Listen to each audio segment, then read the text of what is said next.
There's not one guy, one person in the history of this program that's bigger than the program.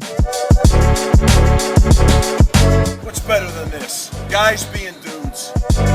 Ooh, what's up and welcome into episode number 36 of the Program Guys podcast. My name is Mason Prince, joined with you as always by Ryan Tyson, Mark Hall, Matt Gann, Patrick Hertzberger. Today is Thursday, September 15th. This is the home of your 2-0 Oklahoma Sooners. Be sure to like and subscribe on our YouTube channel. Trying to get to 1,000 subs. If you are watching this video on our YouTube channel right now, there is a large chance that you are not subscribed. Help us get to 1,000 subs by the end of the year. Click that subscribe button. That's all you got to do. I promise.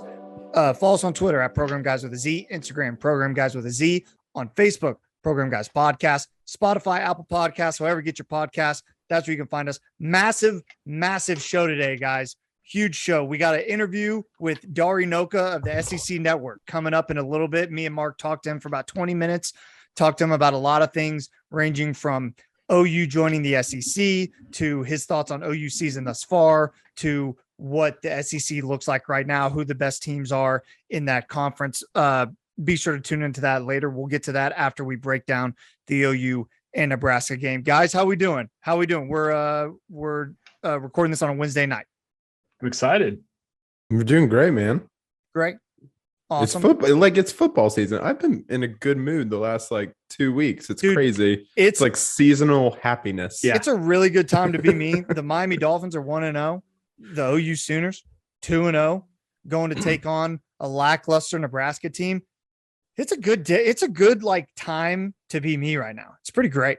Agreed. Vikings won this week. Vikings won this week. Yeah, Matt, how did the Packers do? Yeah, how did the Packers do? Yeah, low expectations for the first game. So I'll take it. Oh, gotta love it.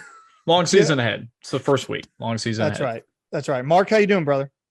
Hey, man, I got to talk to Dari Nowkhah today, and I grew up watching him on TV, and that's just a little thing I got to pinch myself every now and then when we're doing this, that I get to talk to people and do stuff that, a year ago I didn't think was possible. So it's cool. Very cool day, very cool stuff, and I'm doing good.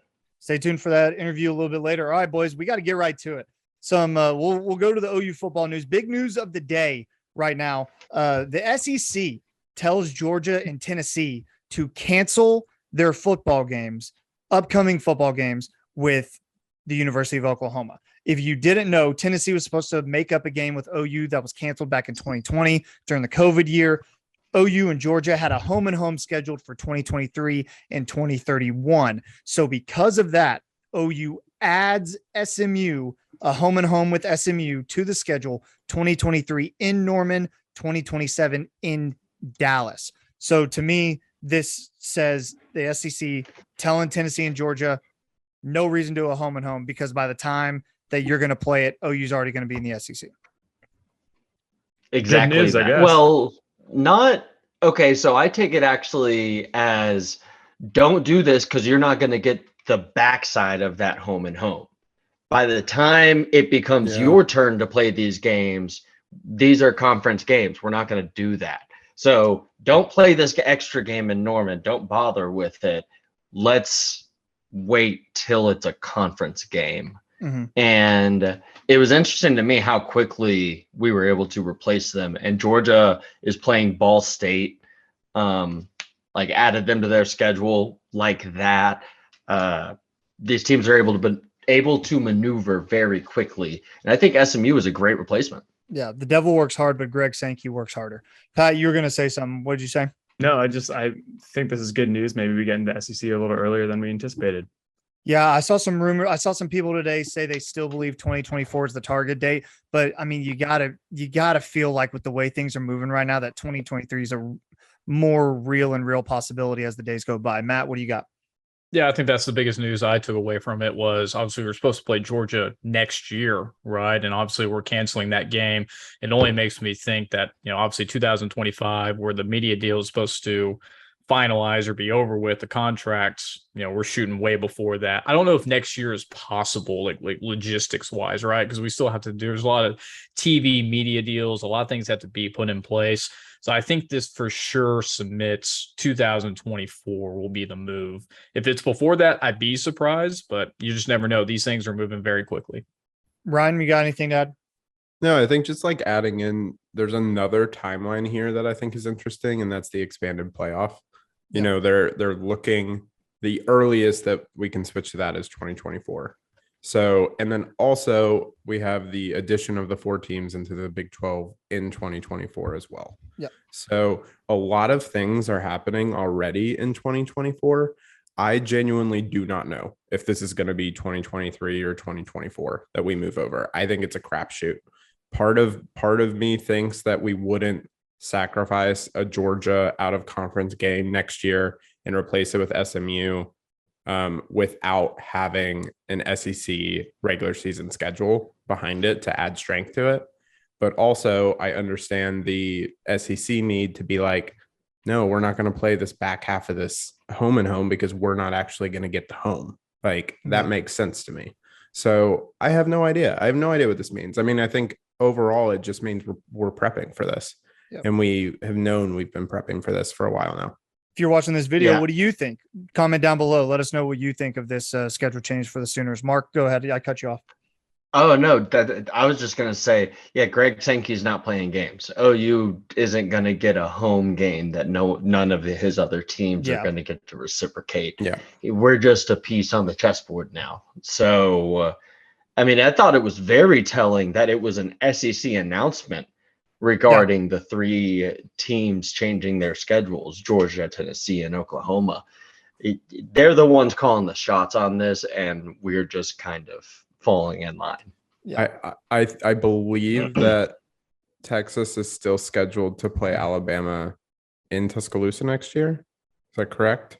I don't know. I think that's the last one I think that is scheduled. Well, I mean, and they got to play that because they've already done the Texas one exactly. And all, so they got to play that. There's part of me who thinks because that needs to happen next year, it's not going to be until 2024. Yeah, which is kind of disappointing, but you know, why would they keep that Alabama game as like out of conference if we're already in the SEC? You're right. Let's move on to some media availability notes. Brent Venables, we're going to go through Brent Venables' press conference, Jeff Lebby's, and Ted Roof's. Guys, what I'm going to do is read you through some of the notes that I took, and for each presser, if there was anything that you watched that stood out to you that I didn't mention or that you want to expand on, just go ahead and jump in, okay? So we'll start with Brent Venables. He started off by saying Dylan Gabriel's got to get rid of the ball quicker. Some of those sacks that we saw Dylan take against Kent State, he didn't put on the offensive line. Venables kind of put that on Dylan, saying that he needed to get rid of the ball quicker. No fiery halftime speech against Kent State. He didn't go into the locker room and rah those guys, according to Brent. He said that he had to actually calm the offensive staff down. The offensive staff was fired up and upset with the performance, and Brent said he had to calm them down. Robert Conjal, Key Lawrence, Wanye Morris, all back this week. Nick Anderson, really the only injury to speak of. And he hopes to get a crack at seeing freshman wide receiver Nick Anderson. Anything from Brent this week that stuck out to you guys? He also got emotional during his press conference talking about the Nebraska game in 2000. The 1 versus 2 in Norman where they tore down the goalposts. Really, I mean, he just cares, man. He just cares a lot. And if you don't know and you didn't watch, Brent got emotional talking about how after they won the game, Brent didn't take a chance to celebrate.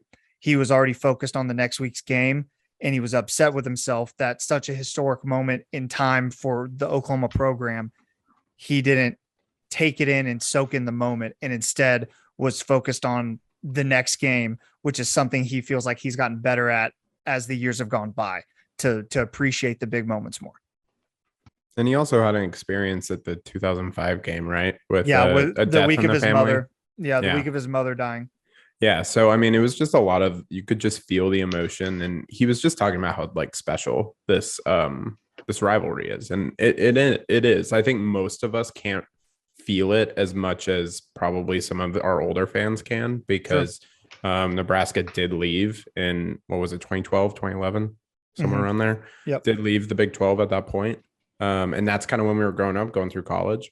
But this is like a massive rivalry. And like my dad talks about all the time, going to the game of the century, all of this stuff, Nebraska OU. It was always Nebraska OU. So I think it's really cool that we're getting to go to Lincoln, and they came to us last year. And BV's the one to lead us to do it, especially if he's talking about the 2000 team. That's the team that won the last national championship for our university. And yeah, I'm really excited about it. Well, we'll hear Dari talk about the tradition of that rivalry. Dari actually worked in Nebraska during the time of Nebraska's last national championship, so he had a really cool and unique perspective on the rivalry itself. Mark, anything from Brent this week stick out to you? Yeah, there was one quote, and I can't find it now, but I'll paraphrase a little bit, where he basically says, something I know is anytime my back's been against the wall and the pressure's on, I respond. And when he says something like that, there isn't cockiness in his voice. It's not arrogance, I don't think, but it is a self-assuredness that comes from, as he has, said a couple of times, playing in 10 national championship, or not playing, but coaching in 10 national championship games over time, having that kind of experience, that kind of seasoning that, produces confidence that you're doing the right thing. And it's just a good, calming, confident presence, I think, to have. In the context of that was they asked him about what it was like being an interim coach as Nebraska is going to have. And that's when he said, anytime that my back's been up against the wall, I feel like that's when I'm at my best. So that's why he's expecting Nebraska's best, because right now, their back's up against the proverbial wall. Pat, Matt, anything to add from this week about Brent? I think just getting some of those key guy backs, getting Lawrence, getting Morris, getting Congel back. Hopefully that will congel. It's Congle. We got to do Congle, whatever, it's man. Mark, hopefully that'll congel. Hopefully that'll congel the offensive line. Can you stop ruining my punchlines, Mark? I was just setting it up. Okay. Anyways, key guys getting back. Obviously, this is the biggest game. I've talked about this multiple times. We'll go more in depth a little bit later on. Yeah. But this is where we really got to see how it all comes together. We've played two not so great opponents. We're going to Nebraska. Need these guys back. We need them on the field. Be interesting to see how they, especially Beatenbow on the offensive line, see how that all comes together. Yep. All right, cool. Let's move on to Jeff Lebby. Jeff Lebby said he wanted to get Jaleel Farouk more involved. That's something that they're probably going to try to focus on more this week in the coming weeks. Expect to see Farouk get the ball thrown his way some more. Sacks were, again, Lebby echoed Brent Venables. Sacks were more on Dylan than the offensive line at points. Just Dylan kind of holding on the ball longer than he should have. And again, it sounds like they're coming down on him, but if you listen, they're really not. They're just explaining because the reporters had questions, rightfully so, about the offensive line. Mm-hmm. And both Brent and Lebby were like, well, look, they've had their issues, but Dylan wasn't helping them out at times. They were objective about it. Yeah. So that's something else that Lebby mentioned. He thinks the offense is ahead of where they are now, as opposed to when he was in his first year at Ole Miss and at UCF. So I thought that was something that was really interesting. And then that was the last thing I had. Anything about Lebby's media availability stick out to you guys? I'll open it up.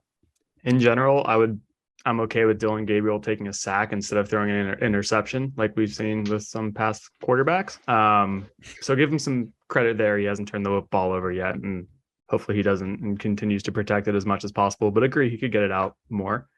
And then, I just love the overall support from Lebby and how he spoke about Farouk and how he wants to get him more involved. I feel like he understands and he's supporting Farouk in the sense of like, hey, maybe the progressions aren't working out right now, but keep doing your best, keep doing your thing. It's going to come. And I just really like seeing that kind of atmosphere. Yep. On the Farouk note, it's something that I noted after the first game is there were a couple opportunities that we threw the ball to him, and for whatever reason, it wasn't there. Either the defender made a good play on the ball, it was overthrown on a deep pass down the right side of the field. I think that the opportunities are going to be there, and I think that that's part of what Lebby's saying is hey, keep grinding. It's going to come. The offense is going to work. I think that the actual quote from Lebby is the ball will get to him. Like the ball's just not get to him, and the ball is going to get to him. It's kind of like basketball. You ride the hot hand. When Marvin Mims is going off, why are you going to worry about getting Jaleel Farouk involved? You ride the hot hand to a victory. I think that this week and maybe moving forward, we'll see a lot more out of Jaleel Farouk. Yep. I have a question on this. He said he thinks his offense is further along than like Ole Miss and UCF. Do we know where that first year Ole Miss offense ended in like the rankings? No, not off the top of my head. I don't know about his first year. No, but I mean, he's had prolific offenses obviously everywhere he's went. Yeah. And I'm sure in the first year they probably ended somewhere around the top 10 because they just don't have like bad years. So sure. But yeah, to answer your question, no, I'm not sure. Okay. Matt, anything to add? Yeah, I mean, you talked about DG holding on to the ball a little bit too long. Some of those sacks are on him. I agree with that. At times, I'm just like, hey, you either need to take the space and get a yard or two. And again, he's not Kyler Murray. He's not Baker Mayfield, but he's got to take those opportunities when there is some green grass in front of him. It's really just going to be interesting to see when he's going on the road. Can he go through his progressions, make those reads, but do it much quicker because it's going to be a hostile environment. It's not the home crowd being very quiet and rooting them on. I mean, we're going to Lincoln, Nebraska. No matter how bad Nebraska's defense is, if he's holding on to the ball, they're eventually going to get to him. So hopefully he'll speed it up a little bit this upcoming week. It's a good point. On that note, Mason actually called it, I think 2 weeks ago, where there's dudes crossing underneath and he's just not seeing it. Yeah. He's not finding it, whether it's man defense, zone defense. And when you're in the stands, even you can see, because it's almost always like Drake Stoops trailing across the field or something, a tight end, settling in space. But he's just not seeing him because he's trying to get the explosive play. And I get it. That's the offense. But to Matt's point, it's a whole lot harder to do that when you're in a hostile environment. And maybe you need to take 8 yards, 7 yards. Yeah. He's got to be better at taking the wins when you can get them. So, and sometimes a win is throwing it away, to Pat's point, is just living to fight another down. Let's move on to Ted Roof. Ted Roof had some really interesting things to say. I find myself more and more intrigued with Ted Roof every time I hear him speak. Me too. It's very fascinating. So Ted said that they need to rotate the defensive line a lot because it's, quote, a war in the trenches. The best teams have depth on the defensive line, and Roof thinks that OU has that depth. That's why you see so many rotations go through on the defensive line. Specifically, he didn't mention that wasn't about linebackers. So that was just about the defensive line. Billy Bowman's confidence is growing. He cites his forced fumble and his fumble recovery as a big momentum play. And in fact, they later named that as the play of the game inside the team locker room. Brent mentioned that, and so did Ted. So that was like the play of the game. Tackling wasn't great on Saturday, and it's just got to improve. So that's interesting to see that they're still focused on tackling. Yeah, exactly, Mark. If you're watching our YouTube channel, Mark's pointing at himself. Anybody, anything? Said it in my post game. Yeah, anything from Ted Roof to add? Okay. Yeah, not to add. Hold on. Then I'll. Yeah, I mean, if we're just clearing out, go Pat. I think it's funny when I'm listening to it. It seems like the journalists are still getting to know Ted Roof because they're asking questions like, "Hey, have you ever coached in Lincoln, Nebraska?" And Ted's like, "Yeah." And then what was the second question? They asked him if interim. If he's ever been involved in a game where there's an interim head coach, and he goes, "Well, I was one." And so it's just funny, like they keep poking at him, just like trying to get to know him, and he's just got every resume marker you would ever want in your defensive coordinator. Yep. One thing that I want to point out is the defensive line rotations. It's something we've talked about in relation to the offense just not having time of possession the way that a slower offense does, is you have to rotate those guys. And it's good to see that he has confidence, Ted Roof does, and that Todd Bates and Miguel Chavis do, to rotate those guys, to trust some of the guys on the second team to come in and make plays and produce. Yeah. While we're on the subject of Ted Roof, well, Matt, I'll get to you. I saw you were about to say something, but I wanted to mention this while we're still on Ted Roof. The OU defensive rankings, number 1 in the country in tackles for loss, number 3 in sacks, number 1 in touchdowns allowed through 2 games. So the defense is performing very well. Matt, what were you going to say, buddy? Yeah, I was just going to talk about, I mentioned it on the preview. I was worried about the mobility of the quarterback. That was an issue clearly on Saturday, but also we could not just get the read option. It was always Ethan Downs or Reggie Grimes crashing down the quarterback. They would just hand it off. No guy in sight for the running back wouldn't get touched for 5 yards up the field. So if Nebraska was watching film, the read option is there. We couldn't cover it all night. And I can't believe what happened when the fumble went over the Kent State's quarterback's head. He's scrambling in the end zone. We literally have 6 OU defenders, and the only reason we got out of it was because he stepped on the end line. That just can't happen ever. So tackling was definitely a big issue. Hopefully they will clean that up, because you just can't, against better quality opponents like Nebraska, you just can't let that happen. No, I can't. Anybody else, anything to add on Ted Roof or defensively before we move on? Perfect. Let's move on. With this weekend, by the way, Sooner fans, with OU's win against Kent State and Notre Dame and Texas losing, Oklahoma now has the 4th most wins in college football history. Their 930 wins only trail Ohio State, Alabama, and Michigan. Michigan is number 1, by the way, with 978. So moving on up, that's a recruiting tool. That's a recruiting tool. I thought there was an interesting quote from Sam Pittman, who's the Arkansas head coach, and Arkansas is now a top 10 team. And he was asked about how you use that, or what does it mean? He goes, it's a recruiting tool. And this is just another recruiting tool. They're going to be able, because they always preach legacy. They always preach, the tradition of OU football. This is just another thing to add to that. And when you're on the recruiting trail, 100%. Mm-hmm. I would also like to say that we have been a football team, like, I think at 10 less years than Notre Dame and Texas. Good point. They're older and they've played more games overall. It's a great point, That Ryan. matters. That matters. Matters. Bang. Great point, Ryan. Great point. All right, boys. Who's ready to talk some OU Nebraska? Oh, yeah. 100%. Biggest game of the season thus far. That's not saying a lot, but this is a huge game. We know the tradition. We know the history. We know all of that stuff. OU's first true road game of the Brent Venables era. This is a massive game for so many reasons, in my opinion. The first one being, you want to see how this team responds on the road, because they're going to get hit in the mouth at some point. This is a Nebraska team with an interim head coach. They don't look great. They're 1-2. They're allowing over 30 points a game. Look, this defense that Nebraska has is not good, and we can break it down in a little bit, but OU's favorite at 11. I'm of the opinion, if OU doesn't cover, that's a loss. You have to cover this game, because Nebraska is not a good team, and they're lost right now. They're with an interim head coach. They can't stop anybody. Their offense is talented. I will give you that. Casey Thompson is electric. I watched back the game highlights from their first 3 games. Casey Thompson looks every bit the part. Credit to him. But I'm interested to see how this OU team responds when they're 1, the favorite, and 2, a favorite in a true road game. That's what I want to see.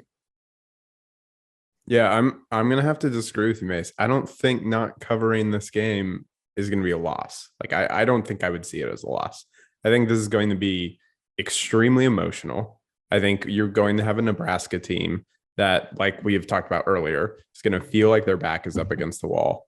And they have an interim coach, and they have their most historic rival coming into their territory for the first time in 10 years. I think there's going to be a lot of emotion in this game. And I do think we're going to win this game after watching a little bit of Nebraska's defense. Like you said, it's not very good. But at the same time, I don't want us, in my mind, I don't want to go in thinking this 11.5 cover. I think this is going to be like a OU Texas style, fight to the end, just because of the emotions that are at play and where we are and where Nebraska is right now. Yeah. Look, OU's not going to hold them to 13 points. They're just not. I think Nebraska has the horses that they're probably going to score around 20 points. maybe more than that. Casey Thompson looks great. They're able to run the ball very well. It's going to be interesting to see how the OU defense matches that physicality, because they're going to try to come out and hit OU in the mouth from the jump. So that's going to be interesting for me to see. And I talked last week, and I mistakenly said that OU wasn't really going to face any more like big time running quarterbacks like they did with Schlee against Kent State. I'm dead wrong.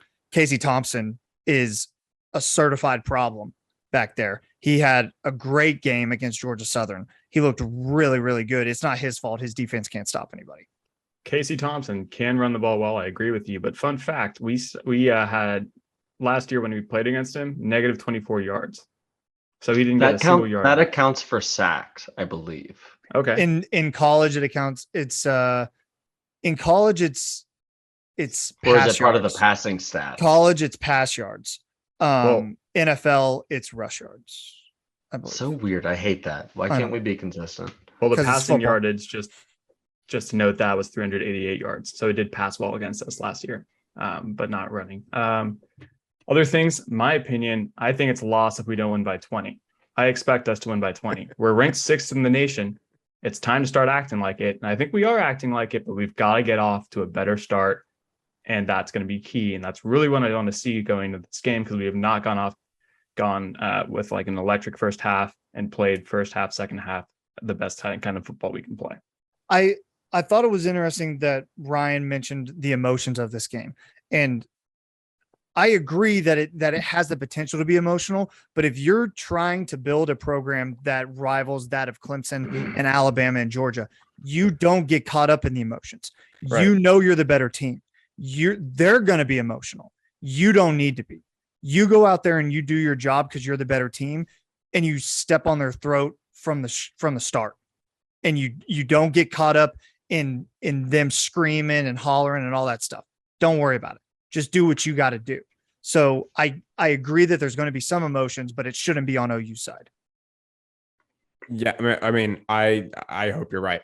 Like, I genuinely hope that I see them just come in and completely demolish like that. I would love to see that, but I've seen enough OU Texases. I've realized how important this rivalry has been historically to a lot of people, including a lot of those fans that are going to be in Memorial Stadium in Lincoln. And I just am preparing my mental state for that. Yeah. So going into it. Matt Gann, get in gotcha. there. Matt Gann, get in there. I mean, we talk about the defense for Nebraska not being very good, but the offense is producing 35 points per game and over 500 yards of offense. So I think this is more of a true test for OU's defense. Look, you gave off some fantastic stats. #1 in tackles for loss. Hey, those are great, but it's also against UTEP and Kent State. We're going on the road. Shut up. Let's get it. This is what it has to be for the defense. I think a win is not giving up more than 20 points for the defense. If they can do that on the road against Casey Thompson, that offense, that's a win in my book. I don't think the offense will hopefully not struggle as much, but if we have a first half like we did against Kent State, Nebraska might win the football game. Yeah, you're in trouble. There's no way we're going to come back and play like the way we did. We're going to give up 15, 20 points because they're going to be on the field the entire first half if that happens. Mark, go ahead. Yeah, so obviously everyone knows about Casey Thompson. They have two talented running backs, Anthony Grant, who has scored 5 touchdowns for them on the ground this year, and AJ Allen. Both of these guys have, run the ball. They're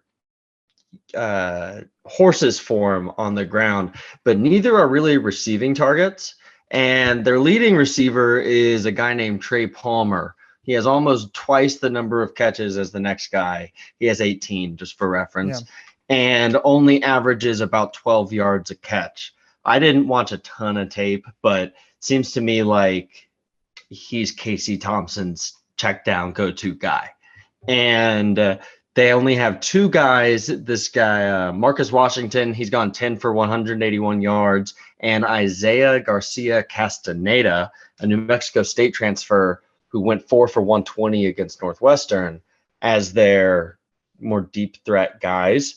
The interesting thing to me is neither of the running backs have caught many passes. So our linebackers are going to be free to either go for the quarterback or trail back in the defense. That's what I'm going to be watching, is how much is the back 7 go versus stay and what kind of coverages do we play back there?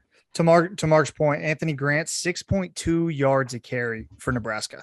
That's almost a Marcus solid, Major. that was just about to say that. This game screams Marcus Major to me, because if you watch back the tape, Georgia Southern threw for a lot of yards, but they ran the ball basically whenever they wanted against Nebraska's defense. And for me, this screams Marcus Major, feed him the rock.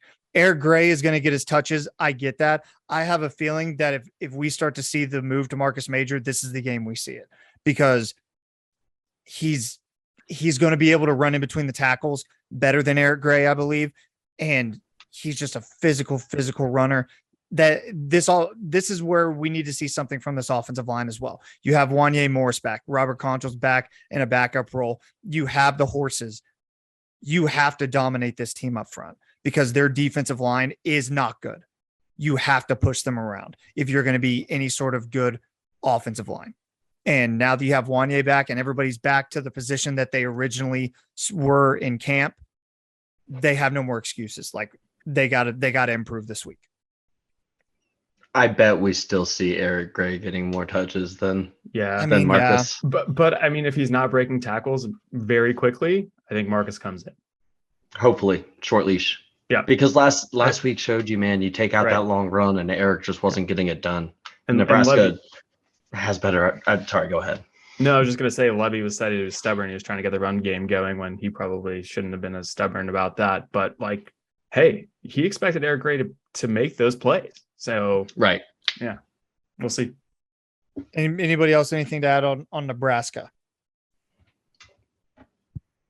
I want to get the stats in front of me. There it is. Georgia Southern's quarterback, by the way, last week threw for 409 yards. I think Dylan Gabriel goes off for 350. I think he's got a very good shot at 350, 3 touchdowns. And once again, I'm going to preach Marvin Mims. Yeah. Give the dude the rock. Just feed him. Make them cover or double team Marvin, and then guys like Jaleel Farouk and Drake are running wide open. That just do that. And it sounds simple, I know, but folks, I am telling you, if OU can't put up 40 points on this Nebraska defense, we got some issues. So that's just the way I feel. That's the way. It sounds simple because it is simple. The best college football teams get their best players the ball when they can, as often as they can. Alabama doesn't worry when they toss the ball to Jamison Williams 15 times in a game because it works. Yeah. And Marvin Mims is that kind of a player for us. He is a dominant wide receiver. He's faster than every corner you put on him. He's quicker than everyone who tried to cover him. I just want to continue that passing share. Just keep throwing him the ball. All right, boys. So I want to go ahead and go around. Everybody give me one thing you're looking for in the OU Nebraska game this week. I want to start with Matt. Matt, go ahead. Yeah, I mentioned it earlier. OU's defense only giving up 20 points. I think that's the mark. If we hold them under Nats, it's going to be a good football game. Go defense. Mark, what you got? So we talked about it a little bit earlier. Just, it's going to be a different kind of environment than the guys are used to. How does everyone react to that, specifically the offensive line? They haven't looked good. They haven't looked solid. DG hasn't looked comfortable behind them. And now they're coming together with their main group in a very hostile environment. What does that look like? That's what I'll be zeroing in on, offensively at least. For me, it's Jaleel Farouk. We heard Lebby talk about him. We know that he hasn't gotten the ball. We know he's not, I don't want to say not happy about it because we don't know that for sure, but I'm sure he wants the ball thrown his way more. If they're going to go through the effort in getting Jaleel the ball this week, watch for him to make some plays. I think he has the ability, and they know he has the ability. If he has a breakout game, I feel like it's this one. Because so many eyes after last week, I think, are going to be on Marvin and focus on Drake as well. I think Jaleel has the ability to come in and be a game breaker at that wide receiver position. Patrick, what you got? Yeah, mine's super similar. I want to see us unlock the full potential of our wide receiver room. I feel like we haven't had a game where 3 or 4 of those guys are all having great games. Weiss, Willis, Mims, Farouk, Stoops. I want to see at least 4 of them having a great game this weekend. That's what I'm looking forward to. Love it. Ryan, round us out, man. Yeah, I'm interested to see what Braden Willis does. He had a fantastic first game and then dropped from nowhere in game 2. So I want to see if he bounces back, which like we know he can play. We've seen it, but is he able to do it consistently? So that's what I want to see. Perfect. Let us know down below in the comments what you expect to see from this OU and Nebraska game. We want to know what you see. We read every single comment. Let us know. Guys, let's move on to our interview with Dari Nowkhah of the SEC Network. Me and Mark had a great 20-minute conversation with him. Take it away now. 3, 2, 1. We now welcome on a very special guest. It is SEC Network host, University of Oklahoma alum, Union High School alum, a Union Red Hawk who just beat the Jinx Trojans the other day. I told Dari I'd mention that. It is Dari Nowkhah. Dari, thank you for joining us on the show. Appreciate it, man.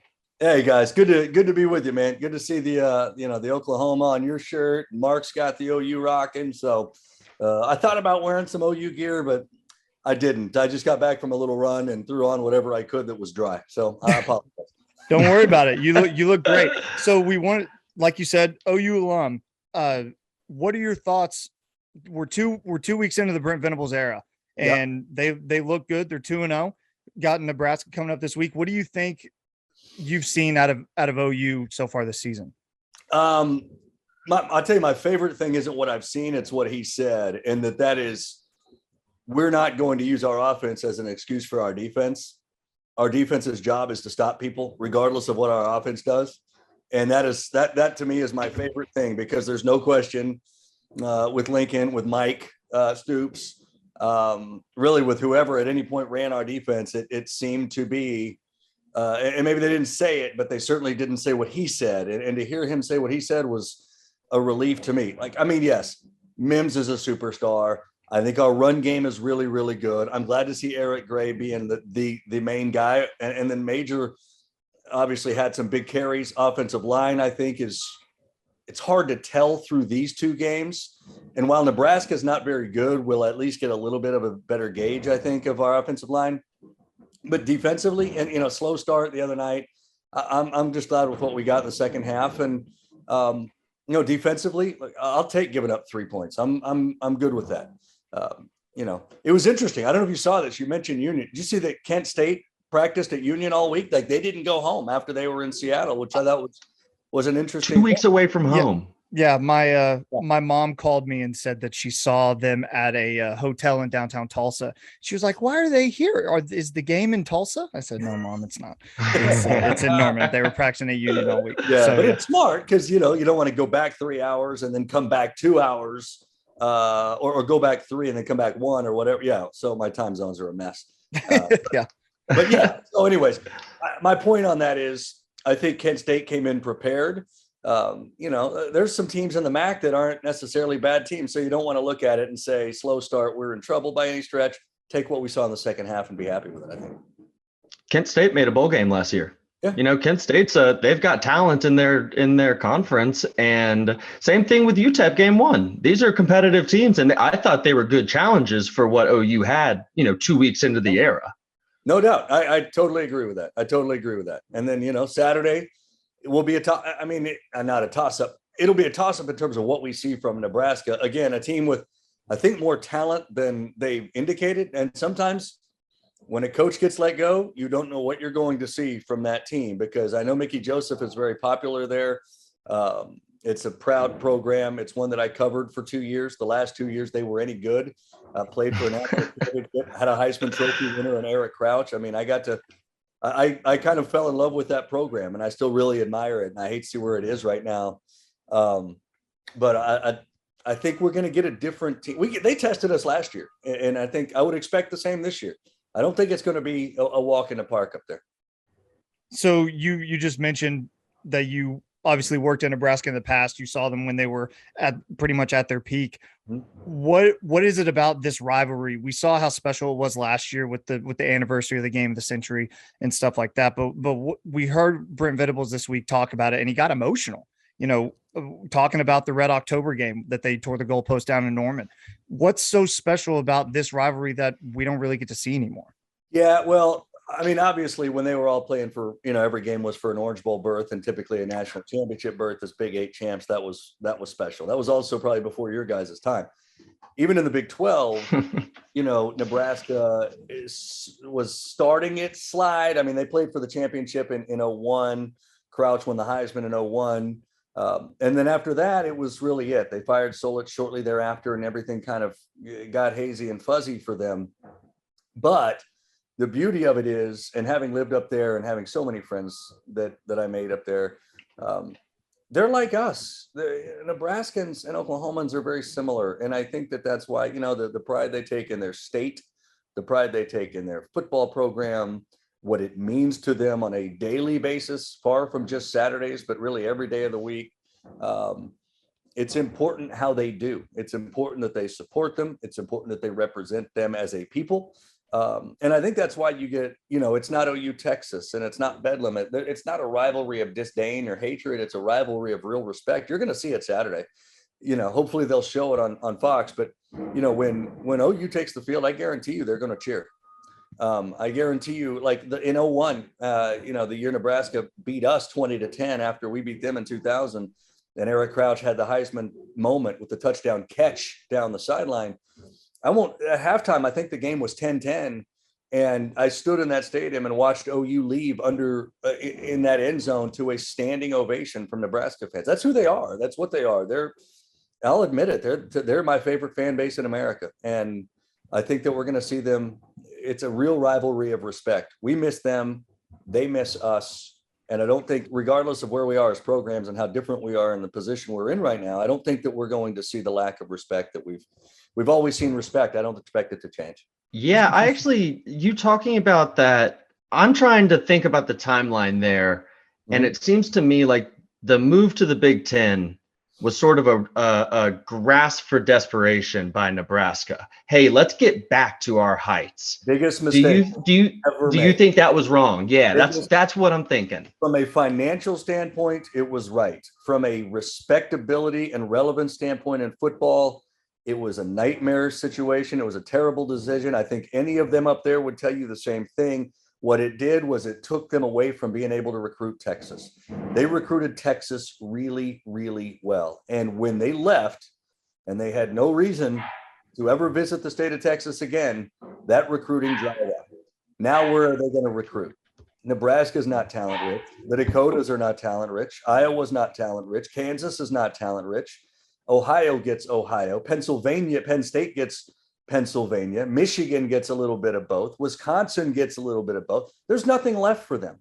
They don't recruit Florida anymore. They can't recruit California anymore. And once they lost Texas, that ended it for them. They don't have a recruiting base, which is why, as much as I love the fan base there, I've always said they're one of the most regional in the country. And I say that, and I'm not trying to be cruel, but because you won championships in 94, 95, and 97 doesn't mean that you're entitled to them now.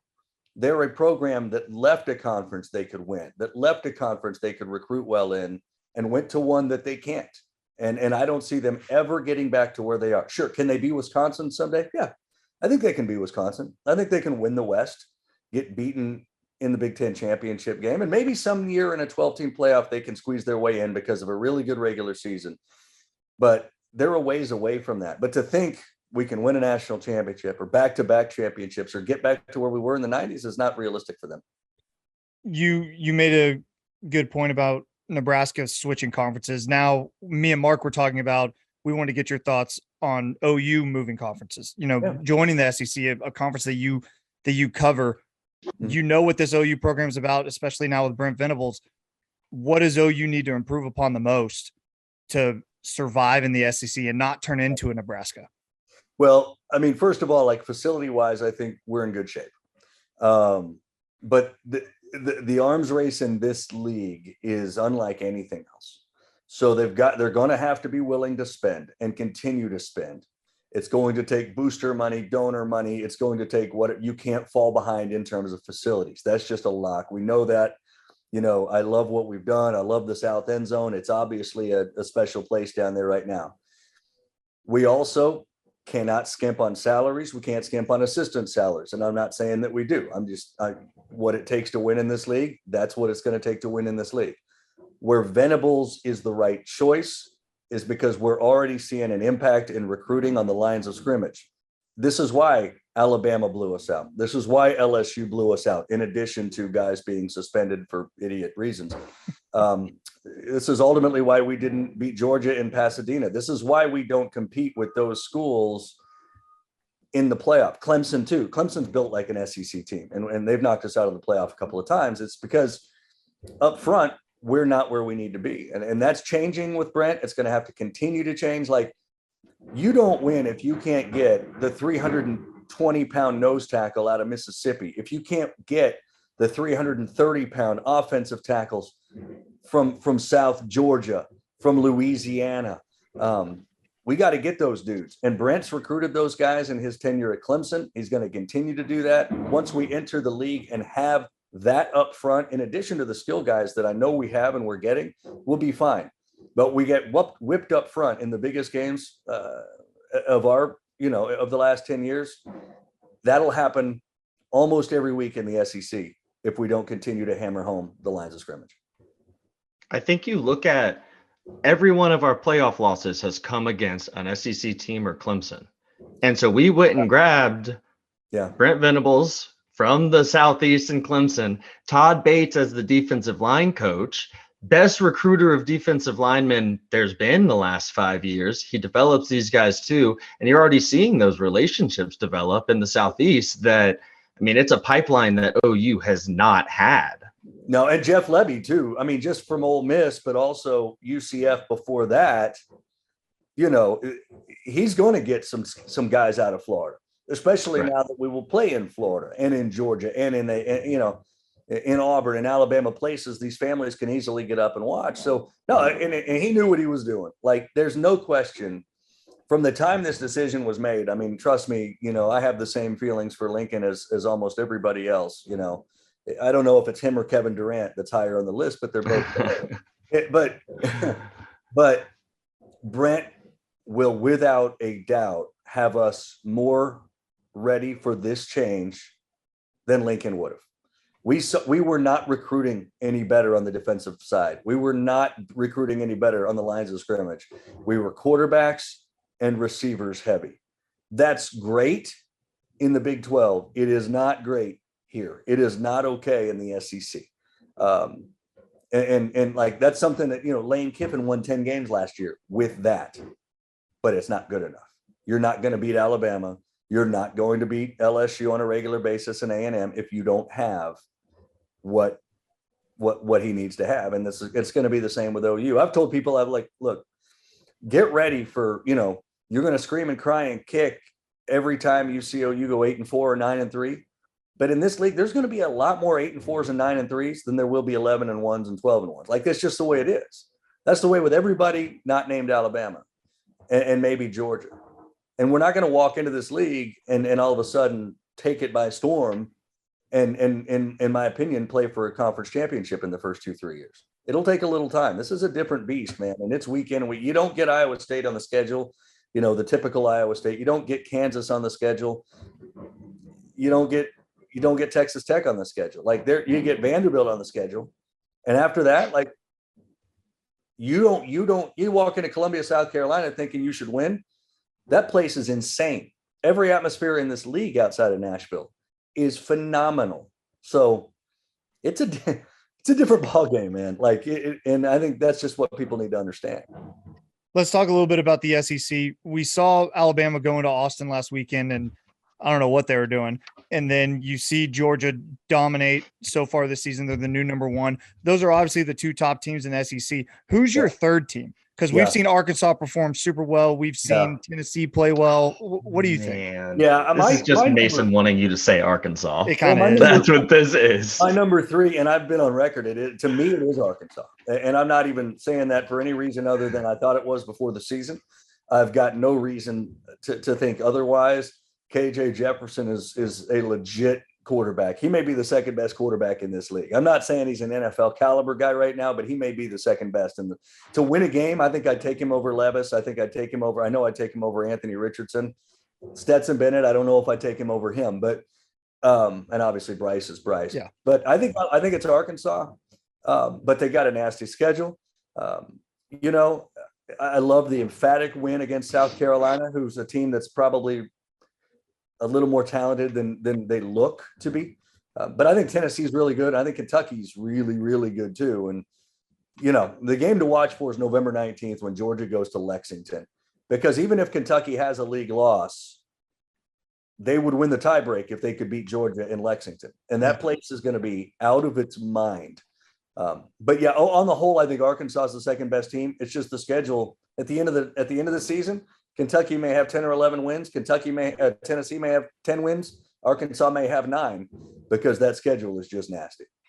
I'm not as big of an SEC guy, but how disappointing is it that Spencer Rattler continues to Spencer Rattle in big games? Yeah, his offensive line is awful. And like, if you look at them, they're like 13th in the league in running the football. They can't block for the run. They can't protect the dude. He's running for his life. He doesn't have a clear number one outlet. They don't have they don't have the tight ends he got to, find in Norman or the fullback out of the flat. Like, it's a different, like, he's finding out that, like, Spencer Rattler isn't going to be successful just because he's Spencer Rattler.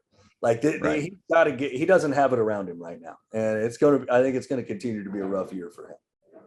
Do you think that everybody wants to find a way to say that Nick Saban's done? It's kind of like the Tom Brady thing. You always want to find that way to give yourself a little bit of hope if you're an opposing fan base. I follow a lot of like Georgia people on Twitter after working in Macon for 2 years. Yeah. They firmly are starting to believe that it's their league and Alabama's time is numbered. Do you buy that? No, not really, because Georgia fans don't want to hear people say that I don't think Georgia wins the title last year if Jamison Williams doesn't get hurt. I mean, that was an absolute game changer. Or if John Mechie hadn't gotten hurt in the championship game, SEC championship game. I don't. I think there's room for both. And I think that's what we have. Now, this year, from what I've seen, I absolutely would have had Georgia number one. Because Alabama, one, they don't play as well on the road as they used to. 15 penalties better have been an aberration, because if they're that undisciplined, and a lot of them were just idiot, well after the whistle blew, frustration type of fouls, that can't continue. Offensive line doesn't look like one that is championship worthy. And frankly, think over the years, Henry Ruggs, Jerry Jeudy, Jamison Williams, John Mechie, like they've always had Devontae Smith, Jalen Waddle, like they've always had guys that are just flat out burners that can get behind the defense. Watch for the return in the next week or two of a guy by the name of Tyler Harrell, who is a transfer from Louisville. He'll be the fastest guy on the field. He's a 29-yard a catch guy from last year from Louisville. That's what they need, because right now they don't have that game breaker at wide receiver. And if Harrell isn't that answer, then I think Alabama could lose a game or two this year, but I would expect them to be fine. I wouldn't turn the page on them yet. And Georgia fans are eager to do that. I think there's room for both of them. It might be a 1A and a 1B, but it's not a 1 Georgia, 2 Alabama clearly right now. We'll get you out of here on this little something fun. I know you're a big Dodgers guy. Your Dodgers got a chance at the World Series this year. Is it them and everybody else? Or do you think they got to worry about the Braves in the NL East or even the Mets? Yeah, no, I don't think it's them and everybody else. I mean, I remember 1988 like it was yesterday. And then I remember that it took until 2020 in a COVID year to win it again. Like nothing's a given. I mean, they were the best team in the league a few times in that stretch and didn't get it done. So, injuries are always a concern. Pitching staff's got a little bit beat up. Lineup is tremendous, but I wouldn't rule out the Mets. I wouldn't rule out the Braves. I wouldn't rule out the Yankees if LA gets back to the World Series. So, no, I don't think it's really them and everybody else, but they certainly, like, it would be considered, I think, a disappointment if they didn't win it, but it's certainly not out of the question. Perfect. Dari, thank you so much for spending some time with us, man. I really appreciate it. Mason, Mark, it was fun, guys. Good to talk to y'all. 3, 2, 1. All right. Once again, big thank you, Dari Nowkhah. Thank you to Mark for joining us in that interview. Dari's great. Follow him on Twitter. Watch them on STC Network, all that stuff. All right. Guys, that was awesome. Thanks, Ryan. I appreciate it, man. Great Yeah, interview. it was. Thanks, man. I appreciate it. All You right. guys both killed You it. guys are so nice. You guys are great. Matt Gann, circle the wagons, baby. We're back. Let's go. Yeah, it was a good weekend for OU football, but even a better weekend for some of those other programs out there. So let's get caught up from this past weekend. OU's men's golf came up just short in their first season tournament that they had, coming up short by a couple strokes to Vanderbilt. Good news, though, guys played really well, especially freshman debut Jay Summey, who got under 15 as the best freshman debut by OU's men's golfer. This team just continues to churn out talent each and every year. It's just incredible what Hibble has done, the head coach of the Sooners. Now, coaches poll, they're currently ranked number 4, and in the PGA Tour University poll, number 10 overall. So good start to the season. Hopefully they can continue that moving forward. Got to get to Pat's team. The OU's women's soccer went up to Mason's hometown in Tulsa, Oklahoma. Played Tulsa, beat them 1-0 on Saturday, and played ORU or Old Roberts, the Lady Eagles, beating them 5-2. So we went up there and swept those teams. So good weekend for the OU's men's women. They will play going out to the East Coast this weekend. On Thursday and Sunday, they'll play East Tennessee State and Murray State. So hopefully they can continue on the roll. Patrick, anything? Are you happy for the girls? Super happy. Super happy. Great wins in Tulsa for sure. Yeah. You called it. You called it. Hey, they tied SMU last weekend. Looked good. Right. Went up and took care of business. So love it for the Lady Sooners. We got to get to OU volleyball. Very surprising. They are off to a tremendous start. Went to Santa Clara for sort of like a mini in-season tournament and pull out their brooms, people. They went sweeping all weekend long. They went 3-0 against Abilene Christian, 3-1 against Fresno State, and 3-0 against Tulane. They were off to a hard start, getting to 8-2, and they also swept St. Clara as well, 3-0. They are having an incredible run so far, so we'll have to keep in touch with the OU women's volleyball. They're having a very fantastic start to the season. So those are the programs that played the past weekend. Everything looking good so far, so hopefully we'll get some more sports. I did want to hit on OU women's softball. They just keep churning in the talent, just like OU's men golf. They got 2 recruits that committed to OU women over the weekend. Number 2 recruit in Audrey Laurie. She is a pitcher out of the Tri-West. So she committed number 2 in her class. And then backstop Corey Hicks, who's number 7 in her class, both for 2024, top in hers as well. So excited for OU women's softball continuing to churn out talent, and they just keep on getting the best. So we'll see how their upcoming season goes. That is it for me. Pretty quick update here. Let's see all these programs continue to do well with OU football. Love it. Circling the wagons, baby. It's back. Guys, I'm going to leave it up to you guys. So this is a little behind the scenes. We're going to keep this in the podcast. I'm not going to take it out. Do we want to talk some NFL right now? I was thinking we leave the week 2 stuff for our Sunday show, post-game Nebraska. We touch on some NFL things at the end of that show, and we talk what intrigued us from the week 1 of the NFL right now. Sound good? Sure. You want to do that? Sounds good? great. Sure. Cool. Like I mentioned before, Miami Dolphins 1-0. That was super fun to see. The Seahawks on Monday night really surprised me. I guess more so the Broncos surprised me at how not good they looked. Yeah. So bad. Russell looked great. The question is going to be, why in the hell did you waste all that time to kick a NFL record tying field goal that you missed instead of going for it on 4th and 6 or whatever it was? I can't even remember. Yeah. And then of course, 4th and 5. Thank you. And then of course the Broncos head coach the next day was like, yeah, no, we should have gone for it. Which, like, freaking brutal. The Manning cast clip of that, dude. with the Mannings timeout. and It was Shannon Sharp. Yeah. It's so funny. Peyton Manning calls timeout 62 times in the time between them getting to the ball and not calling timeout, and then them calling timeout. It's so bad.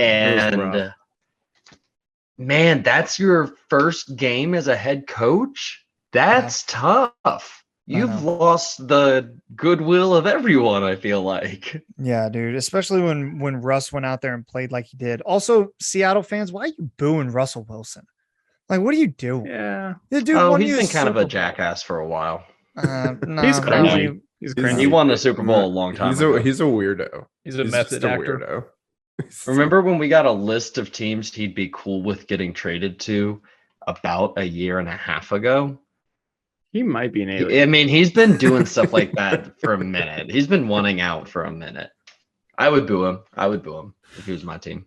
I wouldn't. All right. Anybody else? Anything from week 1 stick out to you guys? I just need to talk about the Vikings for a second. Oh, please do. As you should. Please do. Because they played somebody else's team who is on this pod. And historically, Matt has no life in his eyes. Matt is on mute. He's on mute. He's just over. Historically, the Vikings have not been great against the Green Bay Packers. And I went in to Sunday's game not really knowing much. We have a new head coach. We have a new a lot of our offensive staff is new. Our defensive staff, part of it is new. We have a new GM, like a whole new thing going on in Minnesota right now. I wasn't really sure about it. I had hopes. They weren't high hopes. They have now turned into high hopes after that performance because damn, we looked like Awesome. the Rams last year. Really good. We looked exactly like the Rams offense last year. And I am ecstatic because we have had so many weapons on the offensive side of the ball that we have just not utilized correctly that I'm so happy. I'm so happy with it. Our defense played much better than I expected them to. Aaron Rodgers had not thrown an interception against the NFC North opponent in like 3 years, like 300 something games. Wow. And we grabbed an interception from him.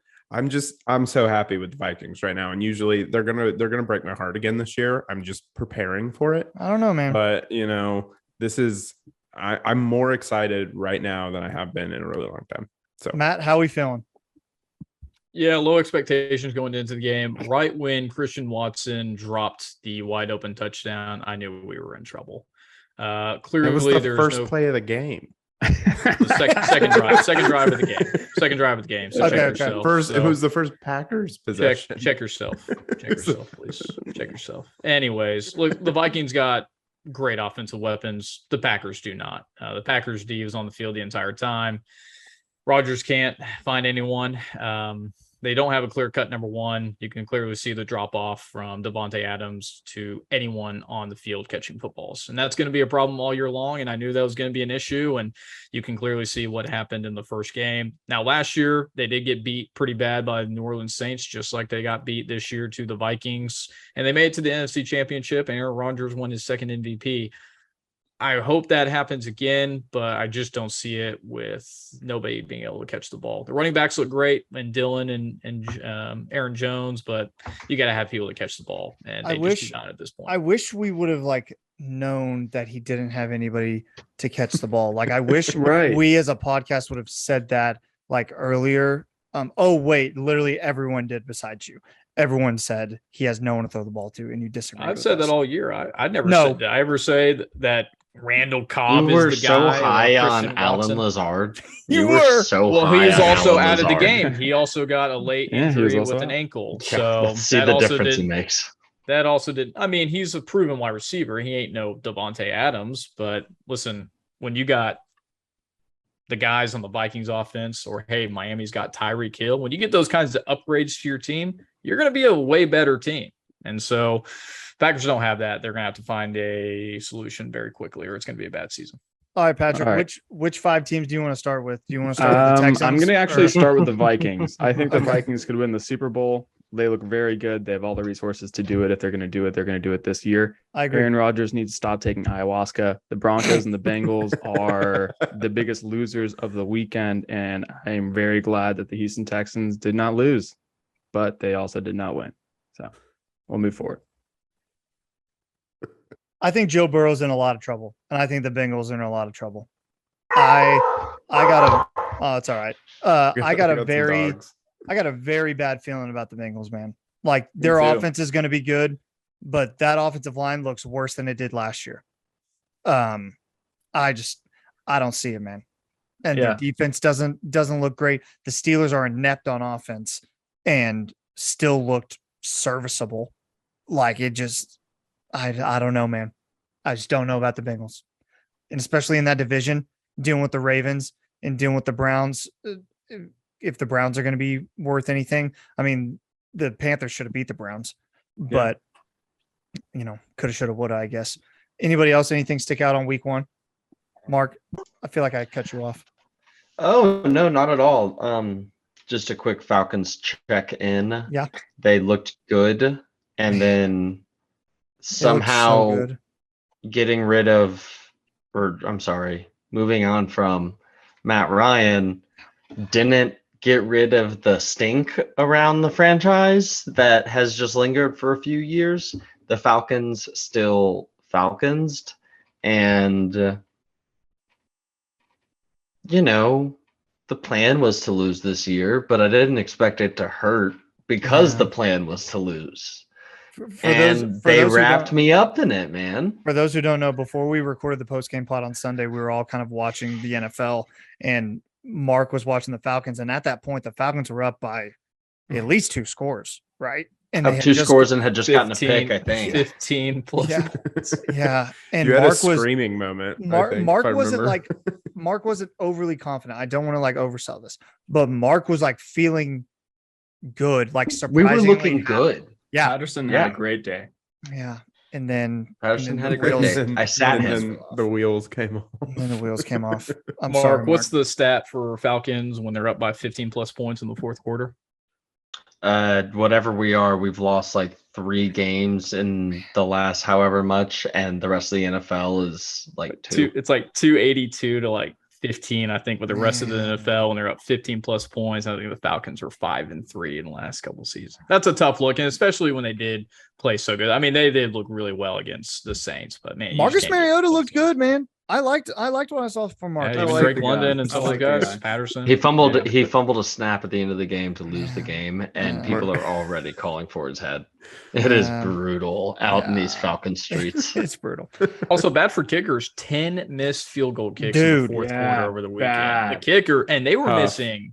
They were missing bad. I mean, we're not even talking about close kicks. Not even the Brandon McManus one, the Denver one. At least he was somewhat closer than a 65-yarder. But, man, that Steelers-Bengals game, I think they missed 2 each. And some of the guy got his PAT blocked. I mean, that just can't happen. Kickers, not a great week for him. All right, Ryan, give us something to watch this week, man. All right, guys. I'm back. We're doing a TV show, and we are doing the other large TV show that is currently airing right now. We're doing Lord of the Rings, Rings of Power. So this is a Amazon Prime television show. 8 episode first season. 3 episodes are currently out. 4th is coming out this Friday. The trajectory of this show is targeting 4 to 5 seasons or so. We'll see if they make it, depending on how many people watch.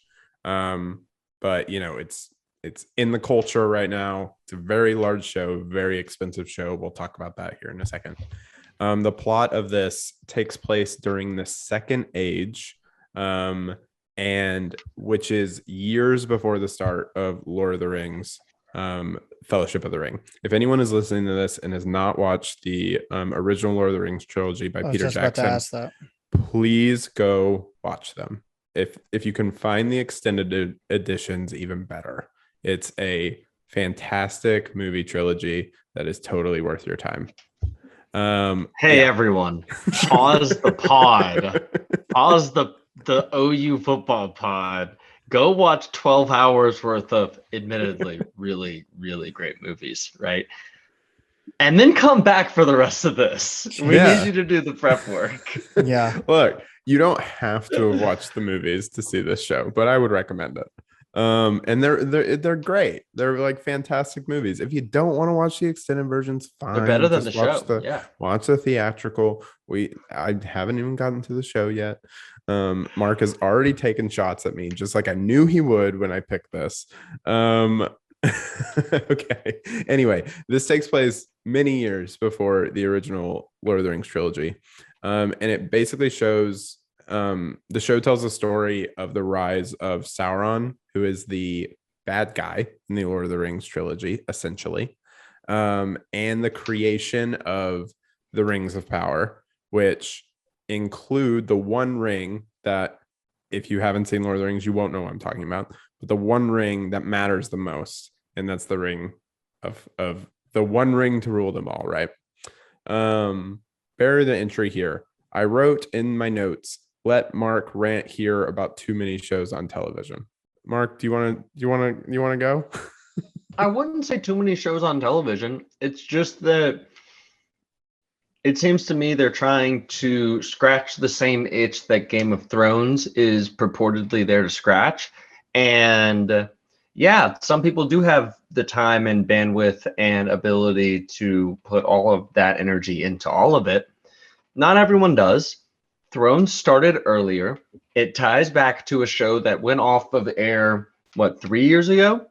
Yep. Versus a trilogy of movies that was big 2 decades ago. So I just think it's an easier on-ramp to Game of Thrones, just if we're speaking in relative terms, than it is, House of the Dragon, than it is to Rings of Power. And I haven't started Rings of Power because of it. I'll probably binge it when it's all available at once and enjoy it a lot, but I'm not doing this right now. I don't have time. Sunday nights are Thrones, baby. There is a it's not on Sundays. It's on Fridays. I don't care. Anyway. Friday. I think you just made his point for him. Yeah, I think staying in with my dogs and not doing that. So now you've heard from an actual human being what the barrier to entry is, what his barrier to entry is. Okay, I want to talk about high points here, because the biggest high point that I have for this show, it is the most beautiful television show I've ever seen in my life. It is so like the visuals are so incredible. It's hard to even fathom that this is a TV show. It feels like you are in a movie, and it feels like you're in the Lord of the Rings movies, and you're in that environment. And they spent over $50 million on each episode of this show. It is the most expensive television show ever created, and you can see it on the screen. Like, it is unbelievable. I would highly suggest anybody watch it just so that they can go look at it. It's really, really great stuff. And one of the things there's a lot of hungry people out there. You know? Yeah. Well, okay. It's like a lot of money for a is TV this going to show. turn into a conversation on like monopolies and like Amazon Not in at all. general? Or... No, Nope. it's just not. Okay. I'm telling you right now, as the producer, use the funds. I'm telling you right now, it's not. Mark is just like, capitalism bad. No, not at Okay. all. I love capitalism. Here we go. Okay. Talking all Lord right. of the Rings. So Let's go. one thing that I will say that it does, comparing it to Lord of the Rings, or comparing it to Game of Thrones, Game of Thrones, the original Game of Thrones, did a really good job about jumping around the different like viewpoints and different perspectives. You got a bunch of different characters. I feel like House of the Dragon, that's one of the things that I haven't loved so much, is I feel like we've kind of been in the same environment with like the same people, and you're not really seeing a bunch of those different perspectives that made Game of Thrones so great. You kind of get that in this Lord of the Rings show. You can go episodes without seeing all the characters because there are so many to jump around to.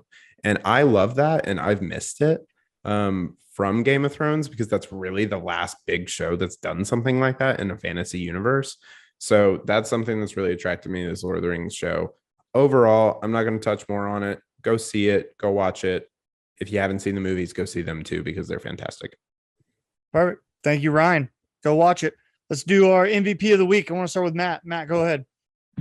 College football upsets. This is why we love college football, because any team can win on any given day. We got to give a couple of shout outs to some teams that made the bag and got the win. Appalachian State, Marshall, Georgia Southern going into Nebraska and beating them on the road.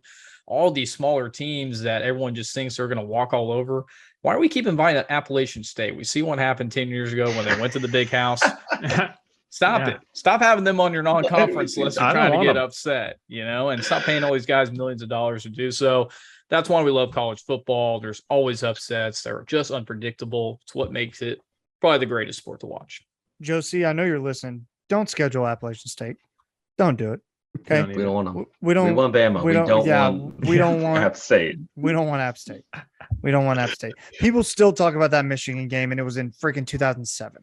Like we don't want to be those people. Thanks. All right, Patrick, what do you got, man?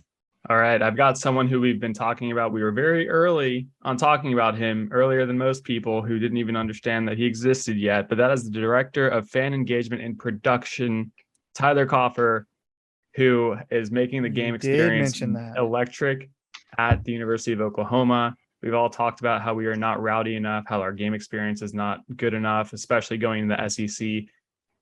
From what I saw with the lights, you guys sending me videos, you guys having an awesome time at the game, and him saying that he's not even done yet and there's more to come makes me so excited. He's definitely my MVP of the week. Bringing him in was an incredible move, and I'm excited to see what's to come. The players loved it, man. The players loved it. Coaches loved it. Everybody loved it. Yeah, Ryan loved it. It was great. Great MVP, Patrick, because he definitely deserves it. Mark, what you got, man? Yeah, I'm going with one of the bright spots on that Falcons offense, rookie wide receiver Drake London. He is 6'5", and he had 5 catches for 74 yards and really showed an ability to separate from defenses every time he caught the ball. So really excited for his future as a cornerstone in whatever this rebuild continues to be. Drake London, my MVP. Love it. Ryan, what you got, brother? Yeah, new Minnesota head coach Kevin O'Connell.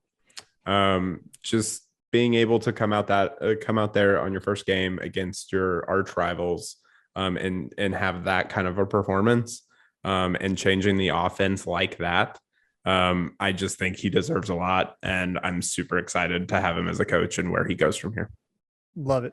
My MVP of the week, I'll round us out, is Geno Smith of the Seattle Seahawks. Came in and started for the Seahawks, got a win on Monday Night Football, beating Russell Wilson and the Denver Broncos 17-16. Geno had an okay game, no mistake-free football. He was 23 for 28, 195 yards and 2 touchdowns. He started off the game looking fantastic. Yeah. He looked so good, and really, not really, but he made Seahawks fans forget about Russell Wilson for a second. And it was really cool to see Geno get that win. And then after the game, just an all-time quote. She asked him, the reporter after the game asked him, what do you have to say to all the people who wrote you off, saying that you wouldn't be a starter in this league? And he said, they wrote me off, but I didn't write back. That's just an all-time quote from Geno Smith right there. Love that from Geno. And yeah, dude, during that first half, I was on my fantasy leagues, and I was like, do I pick him up right now? Like, dude, I know. It's kind of wild. It's kind of wild. He looked really good in the first half. He was on track for like 300 yards. Second half was a different story, but I mean, mistake-free football, he looked great. And Geno Smith, my MVP of the week. And with that, episode 36 is in the books. Be sure to tune in Nebraska and Oklahoma at 11 a.m. on Fox on Saturday. We will have your post-game show coming up for you on Sunday afternoon, where we will break down the entire game for you and give you our MVPs of that game as well. Be sure to like and subscribe on our YouTube channel. Follow us on Twitter at Program Guys with a Z, Instagram Program Guys with a Z, our Facebook page, Program Guys Podcast. Find us however you get your podcast, Spotify, Apple Podcast, whatever you got to do to get it. Like and subscribe. Appreciate you for listening. Pat, take us out. Keep pushing it, baby.